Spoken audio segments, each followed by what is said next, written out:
video kali ini saya akan menjelaskan mengenai proses terjadinya inflamasi.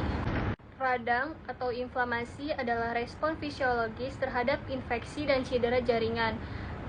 Radang juga menginisiasi pembunuhan patogen, proses perbaikan jaringan, dan membantu mengembalikan hemostasis pada tempat terinfeksi atau cedera.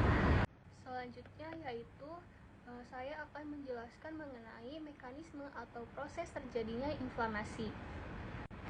Di atas merupakan kulit yang terdiri dari 3 lapis, epidermis, dermis, dan subkutis. Sedangkan yang di bawahnya, di daerah subkutis ada pembuluh darah kapiler yang terdiri dari 1 lapis endotel.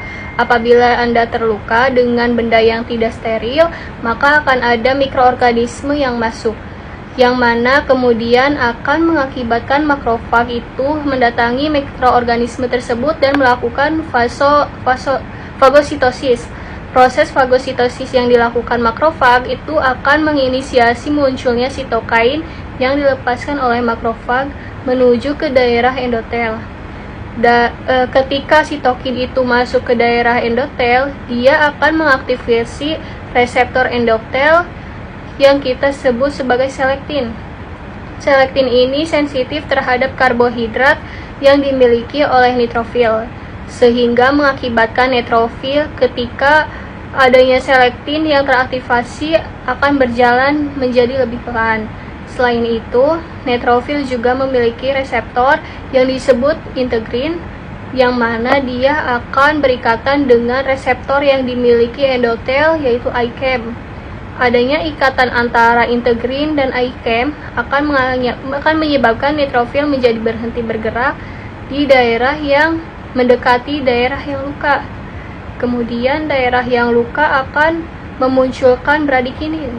Bradikinin ini adalah zat yang mampu melebarkan dinding endotel atau kita sebut sebagai hiperpermeabilitas, sehingga memungkinkan neutrofil itu menyusut keluar menuju daerah yang mengandung mikroorganisme dan melakukan proses fagositosis.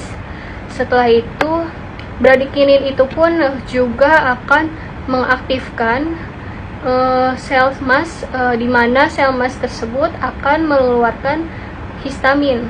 Histamin yang dikeluarkan mampu melebarkan dinding-dinding pembuluh darah pada endotel kapiler, sehingga mengakibatkan kebocoran plasma dan sel darah merah, yang mengakibatkan adanya pembekakan dan warna kemerah-merahan.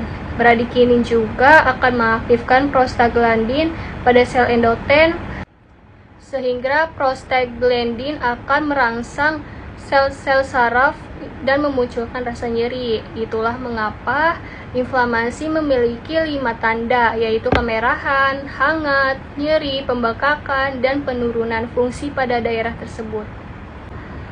Selanjutnya, beberapa tanda dan gejala pada inflamasi atau peradangan. Yang pertama, rubor. Rubor atau kemerahan biasanya merupakan hal pertama yang terlihat pada saat mengalami peradangan. Ketika reaksi peradangan mulai turun, maka arteri yang suplai ke daerah tersebut akan melebar. Oleh karena itu, darah mengalir lebih banyak ke dalam mikrosirkulasi lokal. Pembuluh darah yang sebelumnya kosong atau sebagian saja merenggang dengan cepat dan terisi penuh oleh darah. Keadaan ini dinamakan hiperemia atau kingestik, yang menyebabkan warna merah karena peradangan akut. Timbulnya hiperemia merupakan permulaan reaksi peradangan yang diatur oleh tubuh melalui pengeluaran zat mediator seperti histamin.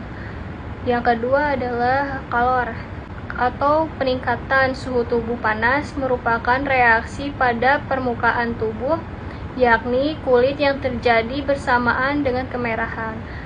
Daerah peradangan pada kulit menjadi lebih panas dari sekelilingnya. Hal ini terjadi karena darah dengan suhu 30 derajat Celcius lebih banyak disalurkan ke daerah permukaan yang terkena radang dibandingkan ke daerah normal.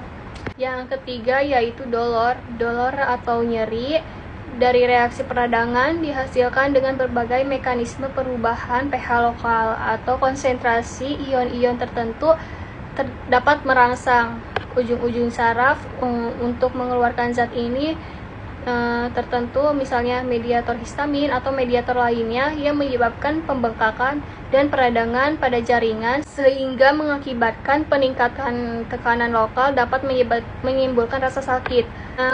Keempat yaitu gejala dari peradangan akut. Gejala dari peradangan akut adalah tumor atau pembengkakan. Hal ini terjadi akibat meningkatnya permeabilitas dinding kapiler serta adanya penyeluruhan cairan dari sel-sel sirkulasi darah dari jaringan cedera. Pada peradangan dinding kapiler tersebut menjadi lebih permeabel atau lebih mudah dilalui oleh leukosit atau protein, terutama albumin, yang diikuti oleh molekul yang lebih besar sehingga pas ke jaringan yang mengandung lebih banyak protein yang kemudian meninggalkan kapiler dan masuk ke dalam jaringan sehingga menyebabkan jaringan menjadi bengkak. Nah, kelima yaitu functionlessness adalah reaksi peradangan yang ditandai dengan nyeri disertai adanya sirkulasi yang abnormal akibat pembentukan aliran darah yang meningkat sehingga menghasilkan lingkungan kimiawi lokal yang abnormal dan menjadikan jaringan terinflamasi tersebut tidak berfungsi secara normal. Baiklah, itu saja penjelasan dari saya. Kurang lebihnya mohon maaf dan terima kasih. Wassalamualaikum warahmatullahi wabarakatuh.